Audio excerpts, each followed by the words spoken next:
Friends, ಎಲ್ಲರೂ ಹೇಗಿದ್ದೀರಾ? ವನಿತಾಸ್ ಕಿಚನ್ಗೆ ನಿಮಗೆ ಸ್ವಾಗತ. ನಾವು ಇವತ್ತು ಗಿರ್ಮಿಟ್ ಮಾಡೋಣ ಬನ್ನಿ. ತುಂಬಾ ಚೆನ್ನಾಗಾಗಿತ್ತು. ಇದು ಸ್ಪೆಷಲ್ಲು ಮತ್ತು ಬೇರೆ ಥರದ್ದು. ನೀವು ಇದನ್ನ ಟ್ರೈ ಮಾಡಿ ಮನೇಲಿ.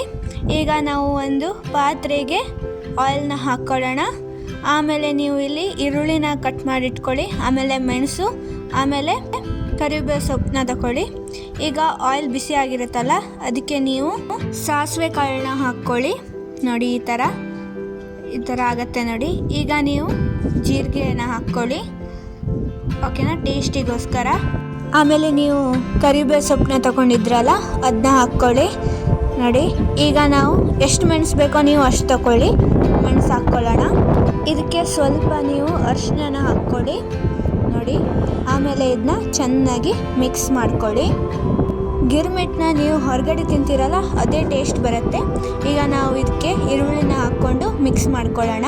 ಚೆನ್ನಾಗಿ ಫ್ರೈ ಆಗಲಿ ಈರುಳ್ಳಿ, ಅಷ್ಟು ಮಿಕ್ಸ್ ಮಾಡ್ಕೊಳ್ಳಿ. ನೋಡಿ, ಈ ಥರ ಕಲರ್ ಚೆನ್ನಾಗಿ ಕಾಣಿಸ್ತಿದೆ ಅಲ್ವಾ?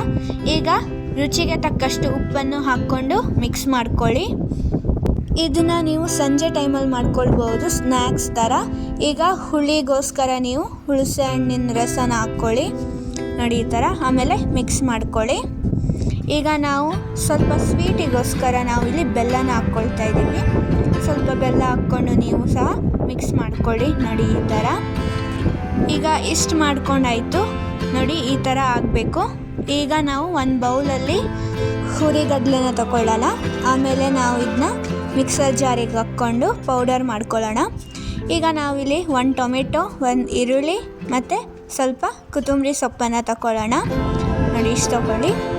ಈಗ ನಾವಿಲ್ಲಿ ಇದನ್ನ ಪೌಡರ್ ಮಾಡ್ಕೊಂಡಿದ್ದೀವಿ ನೋಡಿ, ಇಷ್ಟು ಮಾಡ್ಕೊಳ್ಳಿ. ಈಗ ನೀವು ಒಂದು ಪಾತ್ರೆ ತಗೊಂಡು ಅದಕ್ಕೆ ಮಂಡಕ್ಕಿನ ಎಷ್ಟು ಬೇಕೋ ಅಷ್ಟು ಹಾಕ್ಕೊಳ್ಳಿ. ಆಮೇಲೆ ನೀವು ಅದನ್ನ ಮಾಡ್ಕೊಂಡು ಇಟ್ಕೊಂಡಿದ್ರಲ್ಲ ಒಗ್ಗರಣೆನ, ಅದನ್ನ ಹಾಕ್ಕೊಳ್ಳಿ. ನೋಡಿ, ಆಮೇಲೆ ಪೌಡರ್ನ ಹಾಕ್ಕೊಳ್ಳಿ. ಆಮೇಲೆ ನೀವು ಕಟ್ ಮಾಡ್ಕೊಂಡು ಇಟ್ಕೊಂಡಿದ್ರಲ್ಲ ಈರುಳ್ಳಿ, ಟೊಮೆಟೊ ಮತ್ತು ಕೊತ್ತಂಬರಿ ಸೊಪ್ಪನ್ನು, ಅದನ್ನ ಹಾಕ್ಕೊಂಡು ಚೆನ್ನಾಗಿ ಮಿಕ್ಸ್ ಮಾಡ್ಕೊಳ್ಳಿ. ನಿಮಗೆ ಈ ಥರ ಮಿಕ್ಸ್ ಮಾಡ್ಕೊಳ್ಳೋಕ್ಕಾಗಿಲ್ಲ ಅಂದರೆ ಕೈಯಲ್ಲಿ ಸಹ ಮಿಕ್ಸ್ ಮಾಡ್ಕೊಳ್ಳಿ, ಸ್ವಲ್ಪ ಈಸಿ ಆಗುತ್ತೆ. ಇದು ನೀವು ಸ್ನ್ಯಾಕ್ಸ್ ಥರ ತಿನ್ನಬಹುದು, ತುಂಬಾ ಚೆನ್ನಾಗಾಗತ್ತೆ ಸಂಜೆ ಟೈಮಲ್ಲಿ. ಮಕ್ಕಳು ಕೇಳ್ತಾರಲ್ಲ, ಅದಕ್ಕೋಸ್ಕರ. ನೀವು ಈ ವಿಡಿಯೋ ನಿಮಗೆ ಇಷ್ಟ ಆಗಿದ್ದರೆ ಲೈಕ್, ಶೇರ್, ಸಬ್ಸ್ಕ್ರೈಬ್ ಮಾಡ್ಕೊಳ್ಳಿ. ಚೆನ್ನಾಗಿ ಮಿಕ್ಸ್ ಮಾಡ್ಕೊಂಡಾದಮೇಲೆ ನೋಡಿ, ಈ ಥರ ಡೆಕೋರೇಟ್ ಮಾಡಿಕೊಂಡು ಸರ್ವ್ ಮಾಡ್ಬೋದು. ಚೆನ್ನಾಗಾಗಿತ್ತು ಇದು. ನೀವು ಸಹ ಟ್ರೈ ಮಾಡಿಬಿಟ್ಟು ಕಾಮೆಂಟ್ ಸಹ ಮಾಡೋದನ್ನು ಮರಿಬೇಡಿ.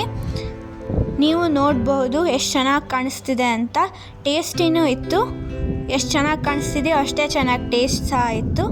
ಇಷ್ಟೇ ಆಗಿತ್ತು ಈ ವಿಡಿಯೋದಲ್ಲಿ. Thank you for watching.